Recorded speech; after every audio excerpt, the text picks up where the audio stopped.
Hora do Evangelho, 6 da matina. Então vamos lá, começar a semana, segunda-feira de chuva, aqui em São Paulo, darmos início à nossa ligação com o plano maior, com a luz. Quanto mais luz, melhor. Sem luz, a gente tropeça porque no escuro ninguém enxerga direito. Então assim, respirando, nos ligando com essa luz que acabamos de falar, com o nosso anjo da guarda, com a luz, com Jesus. E assim vamos. Continuando a leitura do nosso livro Jesus no Lar, na sequência, a caridade desconhecida, São 20. A conversação em casa de Pedro versava nessa noite sobre a prática do bem com a viva colaboração verbal de todos. Como expressar a compaixão sem dinheiro? Por que meios incentivar a beneficência sem recursos monetários? Com essas interrogativas, grandes nomes da fortuna material eram invocados e a maioria inclinava-se a admitir que somente os poderosos da terra se encontravam à altura de estimular a piedade ativa quando o mestre interferiu opinando bondoso. Um sincero devoto da lei foi exortado por determinações do céu ao exercício da beneficência. Entretanto, vivia com pobreza extrema e não podia de modo algum retirar a mínima parcela de seu salário para o socorro aos semelhantes.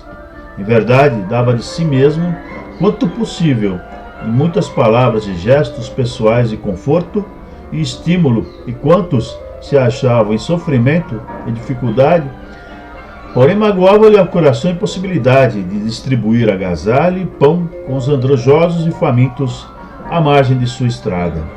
Rodeado de filhinhos pequeninos, era escravo do lar que lhe absorvia o suor.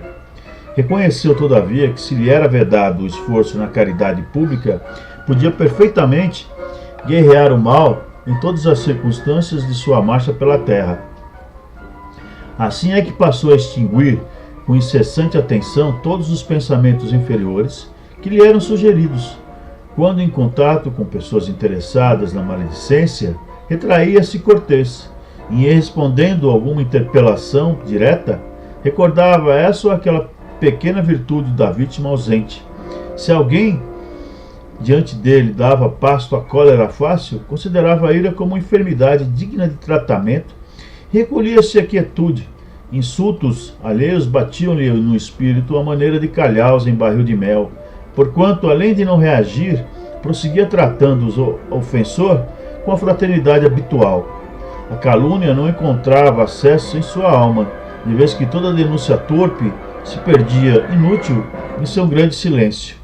Reparando ameaças sobre a tranquilidade de alguns, tentava desfazer as nuvens da incompreensão sem alarde, antes que assumissem feição tempestuosa. Se alguma sentença condenatória bailava em torno do próximo, mobilizava espontâneo todas as possibilidades ao seu alcance na defesa delicada e imperceptível. Seu zelo contra a incursão e a extensão do mal era tão fortemente minucioso que chegava a retirar detritos e pedras da via pública para que não oferecessem perigo aos transeuntes. Adotando essas diretrizes, chegou ao termo da jornada humana, incapaz de atender às sugestões da beneficência que o mundo conhece. Jamais pudera estender uma tigela de sopa ou ofertar pele de carneiro aos irmãos necessitados. Nessa posição, a morte buscou ao tribunal divino, onde o servidor humilde compareceu receoso e desalentado. Temia o julgamento das autoridades celestes, quando, de improviso, foi aureolado por brilhante diadema, e por quem indagasse em lágrimas a razão do inesperado prêmio, foi informado de que a sublime recompensa se referia à sua triunfante posição na guerra contra o mal, em que se fizera valoroso e empreiteiro. Fixou o mestre nos aprendizes o olhar percussiente e calmo e concluiu em tom amigo: distribuamos o pão e a cobertura, Acendamos luz para a ignorância e intensifiquemos a fraternidade aniquilando a discórdia, mas não nos esqueçamos do combate metódico e sereno contra o mal. Em esforço diário, convictos de que, nessa batalha santificante, conquistaremos a divina coroa da caridade desconhecida. Da caridade desconhecida. Eita Jesus! Você viu aí que a caridade mais agradável a Deus, mais produtiva é a moral mesmo? É a caridade material, mas caridade moral. Essa que dissipa essas nuvens da maledicência. Você viu que ele usou as nuvens da maledicência antes que se tornem tempestuosas, né? Chuvas tempestuosas e contaminem todos nós. É o que a gente vê, né? A propagação do ódio, da raiva, da mentira, da calúnia e difamação, como fogo na pólvora, como fogo num líquido inflamável. Isso a gente vai acontecer muito. Então quem quebra isso está de parabéns. Está de parabéns. Parece que nós temos uma inclinação, né, a esse tipo de atitude ainda, vamos dizer assim, maléfica, né? Vamos usar o termo bem e o mal.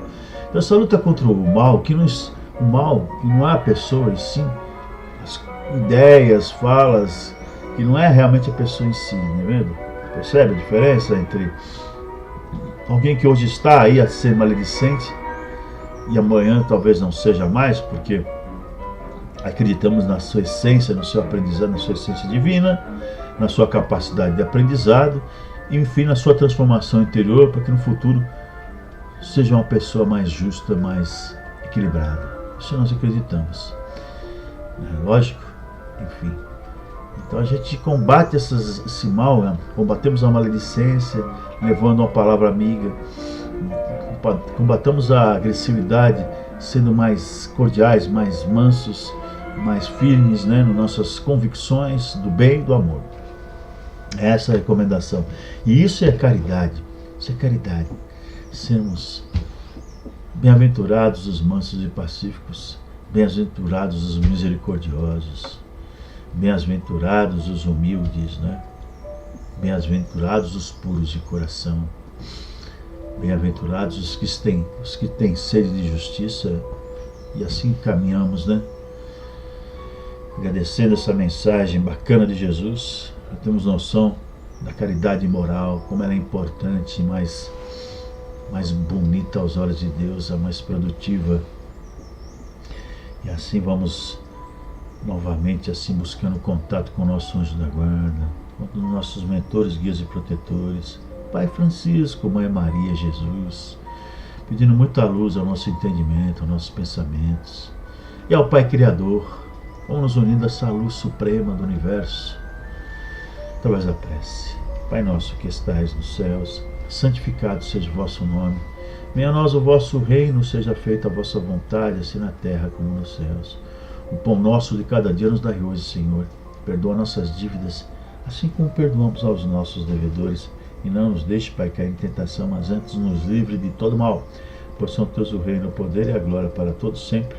Que assim seja, graças a Deus. Leitura do Evangelho, certo? Evangelho segundo o Espiritismo. Não é segundo Allan Kardec, é segundo o Espiritismo.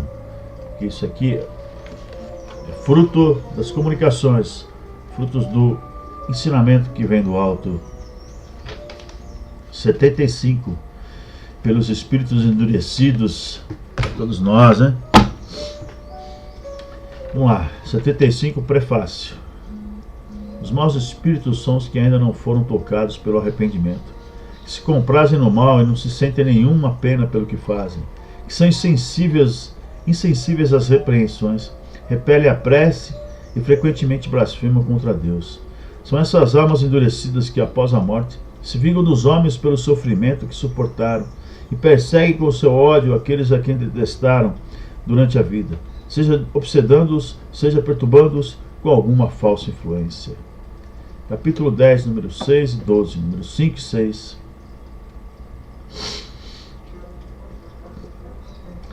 Então você vê, né?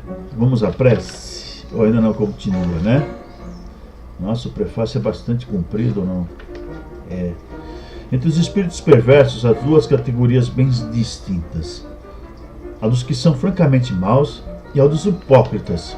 Os primeiros são infinitamente mais fáceis de serem conduzidos ao bem do que os segundos, porque são, na maioria das vezes, da natureza estúpida e grosseira, como podemos ver entre os homens, e como estes fazem o mal mais por instinto do que pelo cálculo, e não pretendem passar por melhores do que são. Há neles um germe latente que é necessário fazer germinar, o que se consegue quase sempre com perseverança, firmeza e benevolência, através de conselhos, da argumentação e da prece. Nas comunicações mediúnicas, a dificuldade que sentem para pronunciar o nome de Deus revela um temor instintivo e uma recriminação da consciência que os acusa de indignidade. Os que assim se apresentam estão no limiar da conversão, e tudo podemos esperar deles. Basta encontrar-lhes o ponto vulnerável do coração. Os espíritos hipócritas são quase sempre muito inteligentes e não têm no coração nenhuma fibra sensível. Nada os toca. Fingem todos os bons sentimentos para ganhar a confiança e ficam felizes quando encontram todos que os aceitam como espíritos bons, pois então podem dirigi-los à vontade. O nome de Deus, longe de lhes inspirar a menor temor, serve-lhes de máscara para suas torpezas. No mundo invisível como no mundo visível, os hipócritas são os seres mais perigosos, porque agem na sombra, e deles não se desconfia. Eles têm as aparências da fé, mas não a sinceridade da fé. Vamos ficar por aqui, viu aí? É aquela história dos falsos cristos e falsos profetas, né? Dos lobos em pele de ovelha. Eles são muito mais perigosos, os hipócritas, que usam sua inteligência, os dons, as ferramentas que Deus deu a eles, forneceu a eles, para atacar esse próprio Deus. Deus simboliza o amor, Deus simboliza a amizade, Deus simboliza a boa vontade, a fé, né? A crença, o bem. E quando essas pessoas abusam disso tudo para tirar vantagem, nos ludibriar, nos manipular, nos enganar, quão terrível é isso. Quão terrível é. E nós encontramos tantos falsos cristos e falsos profetas, adoradores de Mamon, mas que se dizem cristãos, se dizem homens de Deus. Lamentável, né?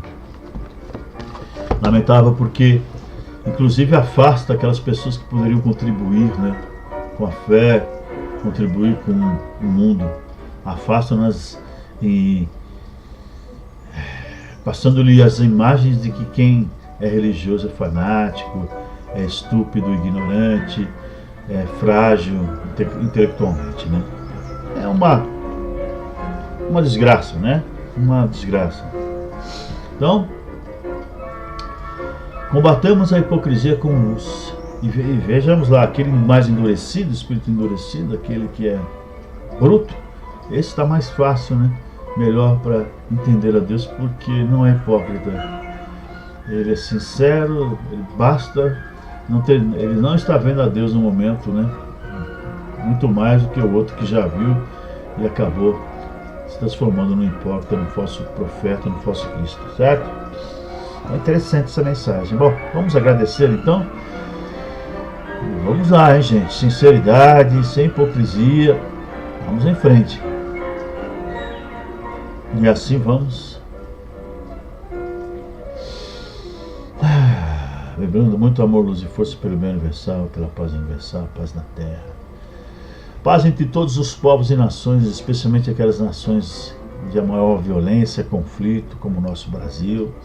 Vamos vibrar muito amor, luz e força pelo nosso querido Brasil. Todos nós. Todos nós.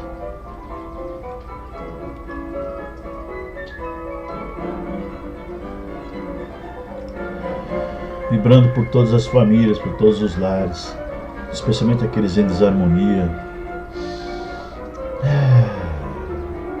pelas escolas, todos os sanatórios, asilos, orfanatos. Vibramos por todos os hospitais que estão lá, pelos que estão na cadeia.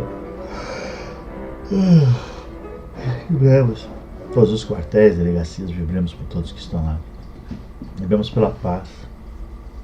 Nós pela paz, a luz. Nossos familiares, amigos, todos nós vibremos. E deixemos uma grande vibração de amor e luz em aberto, para que a espiritualidade possa levar a nos deixar melhor.